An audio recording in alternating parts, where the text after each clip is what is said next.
Did any of you know how many people actually contract cancer every year?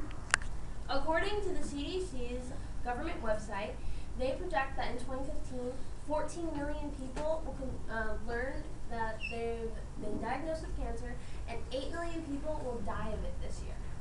So, cancer is one of the biggest killers in cancer has been proven one of the biggest killers in the U.S. It's one of the main cancers.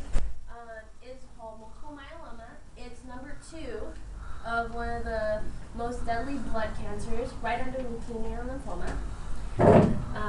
So during my speech, I'm first going to go over the basics of cancer. What is cancer? And what is multiple myeloma and why it's different from just a normal cancer. Then I'm going to go on to what it does to the body, the statistics and risk factors, and symptoms and treatment. So, what is multiple myeloma? Multiple myeloma is a blood disorder related to leukemia and lymphoma. It actually originates in the bone marrow, with like the insides. It's like a fluffy part on the inside of your bones. And your bone marrow creates the white blood cells that go through your blood and fight germs and antibodies that try to make you sick. So when you have multiple myeloma, instead of actually creating white blood cells that are productive, you shoot blanks. And this causes tumors, it causes lesions in your bones where it's brittle. It also causes the fact that, just like people I discuss with HIV or other immune deficiency disorders, they catch simple sicknesses like the cold, the flu, way worse than a normal person with a normal immune system. So, it just basically says the white blood cells, called plasma cells, they start to multiply abnormally, what I just said. So compared to normal cancer just is defined by an abnormal growth of cells that create a problem in a person's cells, because instead of repairing itself and dividing in normal ways, it starts to invade other places and other tissues with the abnormal cells, which make damaged tissues throughout the body in different places. So it can also lead to organ dysfunctions when they start to invade other parts of your body. Okay,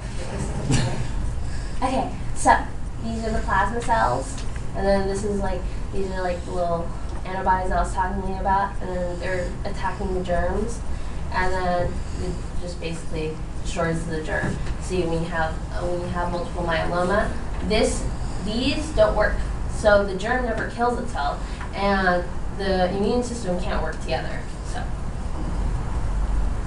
and here's another picture. So these are multiple myeloma cells. They stick together also because they're malignant. They have no real use. So, okay, statistics and risk factors. So, most people who get it are 65 and older. Males are actually most likely to contract it. African American males have twice as much the chance as Caucasian white males. Family history can also be a genetic disorder. Doesn't matter who you are. Obesity causes a lot of problems in different people, because if you're obese, like, your cells already have to multiply themselves to make you that large, and then they can cause a lot of problems, and it can raise your chance of getting multiple myeloma, especially if you have a family disorder or a family history. And other plasma-related diseases, they can build off of multiple myeloma. So, yay, fun. Symptoms. Okay, so different symptoms. There are 101 symptoms, just like every other disease.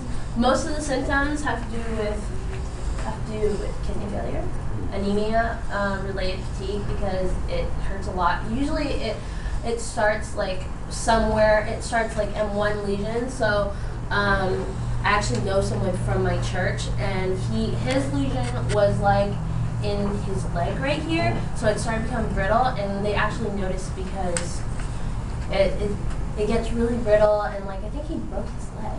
So it brings up a lot of questions. So just make sure that you're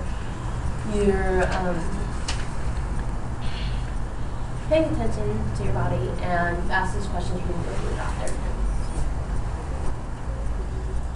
So, treatment options. So there's no cure for multiple myeloma. Unfortunately, since multiple myeloma is a blood cancer, multiple myeloma is treatable but is not curable. It is almost the equivalent of being a stage 4 cancer patient. But there are ways to treat it. So there's chemotherapy and radiation. Those are the usual things that that normal cancer patients receive to make sure that the cancer doesn't grow too much and they can keep it under control. But if it gets too out of control, there are surgery options such as stem cell replacements in your bones, and they can also replace the bone marrow inside your bones, just so that, with other people's bone marrow, so that your body starts to create a little bit better of the plasma cells. But unfortunately, because you have multiple myeloma, usually they don't stay in remission for a long time because it's a very vigorous cancer. Okay, so you have to make sure that people with multiple myeloma tend to be very depressed because it's such a vigorous cancer. You also have to treat the actual patient for their feelings and support them at home, as well as encourage them to go to therapy, group sessions, talk about how they're feeling. A lot of the time, patients do suffer from depression and other mental diseases like that because of the severity of the disease. Well, tune in. So, understanding multiple myeloma can help educate us more often. People with you have to notice that multiple myeloma, when one person in his family gets multiple myeloma, the whole family gets it. But with current technology, current medicine, you can definitely get better, and staying healthy as long as possible, just to try to make sure that you have a good quality of life, can definitely make a happy you. So, out of this, I think that out of all the people in the world, we should all be thankful that we are not. Thank you.